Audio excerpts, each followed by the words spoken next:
விஜய் சேதுபதி அவங்க மேல ஒரு செக்ஷுவல் ஹராஸ்மெண்ட் அலிகேஷன் வச்சிருக்காங்க. ஆனா அது பொய் தான் அப்படின்னு பெரும்பாலானவங்க சொல்லப்படுது. ஆனா விட்டுருவோம். அது பொதுவா ஒருத்தர் மேல ஃபேக்கான அலிகேஷன் வைக்கிறாங்க செக்ஷுவல் ஹராஸ்மெண்ட் அப்படின்ற பட்சத்துல இது ஃபேக் அலிகேஷன் ப்ரூவ் செய்யப்படுது.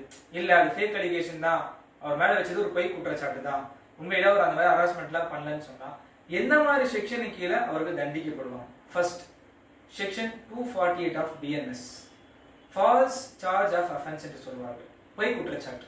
யாருக்கிட்டாச்சும் ஒரு பொய் குற்றச்சாட்டு வச்சாங்கன்னு சொன்னா 5 வருடம் வரைக்கும் சிறை தண்டனை இருக்கும். Next section 217 of BNS. இது என்னன்னா false information to a public servant. ஒரு பப்ளிக் சர்வெண்ட் கிட்ட, போலீஸோ இல்ல மற்ற பப்ளிக் சர்வெண்ட்ஸ் கிட்டயோ பொய்யான ஒரு இன்ஃபர்மேஷனை கொடுத்தா அதற்கு அது பொய்யான இன்ஃபர்மேஷன் உறுதி செய்யப்பட்டா 1 வருஷம் வரைக்கும் தண்டனை கிடைக்கும். அடுத்து என்னன்னு சொன்னா செக்ஷன் 356 ஆஃப் பிஎன்எஸ், டிஃபமேஷன். ஒருத்தர் மேல அவதூறு பரப்புறாங்கன்னு சொன்னா அதற்கு 2 இயர்ஸ் வரைக்கும் இம்ப்ரிசன்மெண்ட் ஆகும். இந்த மாதிரி உங்க ஃப்ரெண்ட்ஸோ ஃபேமிலி மெம்பர்ஸோ யாராச்சும் இந்த மாதிரி ஃபேக் அலிகேஷன்ல பாதிக்கப்பட்டிருந்தாங்க அப்படின்னு சொன்னா அவங்களுக்கு இந்த வீடியோவை ஷேர் பண்ணுங்க. இந்த மாதிரி லா சம்பந்தப்பட்ட வீடியோஸை தெரிஞ்சுக்கணும்னு நினைச்சீங்கன்னா அபாபில் அசோசியேட்ஸை ஃபாலோ பண்ணிக்கோங்க.